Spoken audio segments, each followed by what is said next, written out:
किसान और उड़ान, जी हाँ, इस तरह से देखा जा सकता है जब गन्ने के रस के उपयोग को करते हुए एक ऐसी कल्पनाशीलता हो जो गन्ने के उत्पाद को विमान की उड़ान के साथ जोड़ दे। इसके बारे में प्राइज इंडस्ट्रीज के सीईओ और मैनेजिंग डायरेक्टर शिशिर जोशीपुरा ने हमें बताया। उस बातचीत का ये अंश प्रस्तुत है। शिशिर जोशीपुरा जी, वेलकम, नमस्ते। Namaste. So Shishir is joining me from Pune, and what important achievement as a nation also involved you may be termed as farm to flight. That's how, and you also had a minister. So let's begin by requesting you to tell us all about what happened, where the flight came, and how farm word has become associated with flight. Yes, thank you, Ashok. So the whole concept is centered around the fact that mobility as the base of human progress and survival that we know. Over the years, इतने सालों से we have always used fuel that comes from below the ground. We refine it in our refineries and use it in different forms, petrol, diesel, jet aviation fuel, and things like that. But while it definitely pushed a lot of progress on the humanity, it came at a cost, and that cost we started to understand a little later. And that cost was that while we were doing this, we were compromising the future of our grandchildren, because the CO2 emission that was associated with this below the ground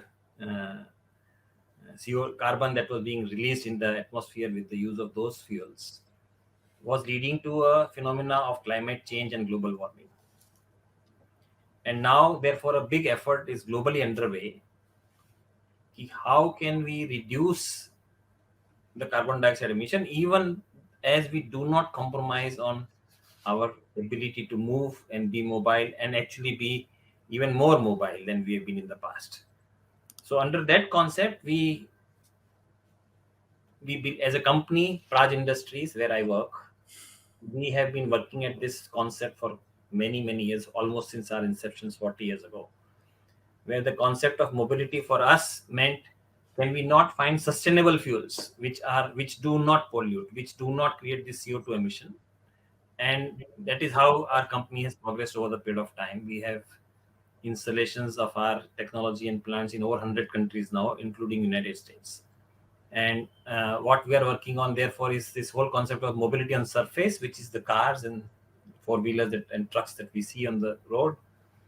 Then we go to air, which is what the picture behind you, and I'll just talk about it in a minute, and marine. So there are three forms of mobility that we have. So the occasion that was yesterday was a historic day in India, and these are not my words. These are the words of Honorable Minister Puri, Minister of Petroleum and Natural Gas in India, who's there seen in this picture. Because yesterday we demonstrated that we can actually take a sugar cane from the field in Maharashtra, process it, and create aviation fuel out of it, which meets all the international standards, and fly a commercial jet aircraft from Pune to Delhi on a mixture of this with the Jet A1 as per the law. And that was the first event yesterday, was first time in the history of the country that it happened, wherein we demonstrated a flight full of passengers. This was a normal flight. And AirAsia were our partners. Indian Oil was our partners to fill the fuel on the ground. And together we created a model. We demonstrated a model of what's possible in future, because that, I believe, will be the path. So that is how the farm angle came, that sugar cane that was growing in the fields of Maharashtra. We took that and we converted that to a aviation fuel, which meets the international standard of what is called as sustainable aviation fuel, or SAF. There's a big program underway in the United States also right now under the IRA Act, where there's a 3 billion gallon by 2030 announcement by the Energy Secretary.